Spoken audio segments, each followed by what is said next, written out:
Welcome to 99 TV. నేను Saisudha. Bulletin updates చూద్దాం. BRS ప్రభుత్వం హయాంలో రైతులకు ఏ కష్టం రాకుండా చూసుకున్నామన్నారు మాజీ మంత్రి హరీష్ రావు.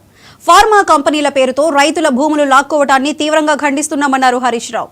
బీఆర్ఎస్ మాజీ మంత్రులు హరీష్ రావు, గంగుల కమలాకర్, పువ్వాడ అజయ్ కుమార్ శుక్రవారం ఖమ్మం పత్తి మార్కెట్కు వచ్చారు.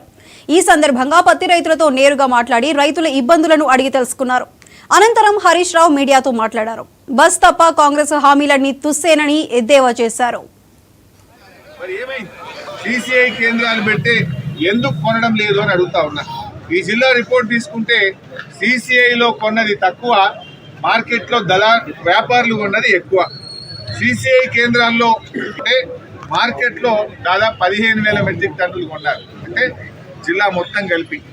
అంటే దీన్ని బట్టి సిసిఐ తక్కువ కొన్నది, వ్యాపారులు ఎక్కువ కొన్నారు. సిసిఐ కొంటే మద్దతు ధర వస్తుంది, వ్యాపారులు కొంటే 1000 రూపాయలు తక్కువ ధర వస్తుంది. ఆ సిసిఐ కూడా కొన్నది, ఈ వ్యాపారులు కొన్నదే సిసిఐ కొంటుంది తప్ప రైతుల దగ్గర కొనట్లేదు. రైతులు సిసిఐ కేంద్రాన్ని తీసుకపోతే కొర్రీలు పెడతా ఉన్నారు. వివిధ కారణాలు చెప్పి, తేమ శాతం చెప్పి, కలర్ మారిందని చెప్పి రైతుల్ని తిప్పి పంపుతా ఉన్నారు. అర్ధరాత్రి పూట చీకట్లో మరి వ్యాపారులు తీసుకుపోయినటువంటి పత్తిని కొని మేము పత్తి కొన్నామంటున్నారు. నష్టపోతున్నటువంటిది రైతు. ఎందుకు ప్రభుత్వం పట్టించుకోవడం లేదు? వీటిని ఎందుకు రివ్యూ చేయడం లేదు? ముఖ్యమంత్రి గారు ఆయనకు ఒక్కరోజు తీరిక లేదు. ఈ మధ్య ఆయన రివ్యూ మీటింగ్ పెట్టి మందు అమ్ముతలేదని తెగ బాధపడిపోతున్నాడు. మద్యం అమ్ముతలేదంట. రాష్ట్రంలో మద్యం అమ్మకాలు తగ్గిపోయాయి అని ఆయన రివ్యూ మీటింగ్ పెట్టి ఏ జిల్లాలో మద్యం తక్కువ అమ్మింది, ఏ తాలూకాలో మందు తక్కువ అమ్మిందో ఆ సిఐలకు, ఎక్సైజ్ సూపరింటెండెంట్లకు మెమోలు ఇచ్చాడు.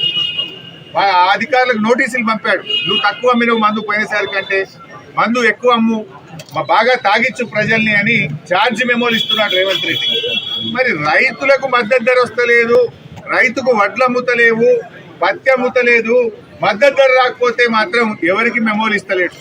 ఆయనకు రైతుల గురించి రివ్యూ చేసే టైం ముఖ్యమంత్రికి లేదు. మందు అమ్మకపోతే తెగ బాధపడుతున్నాడు రేవంత్ రెడ్డి. ఆయనకు ఈ తెలంగాణను తాగుబోతుల తెలంగాణ చేయదలుచుకున్నాడు.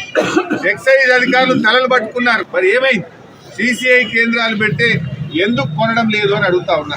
ఈ జిల్లా రిపోర్ట్ తీసుకుంటే సిసిఐలో కొన్నది తక్కువ, మార్కెట్లో వ్యాపారులు కొన్నది ఎక్కువ. సిసిఐ కేంద్రాల్లో తెలంగాణ ప్రభుత్వం ప్రజలకిచ్చిన ఎన్నికల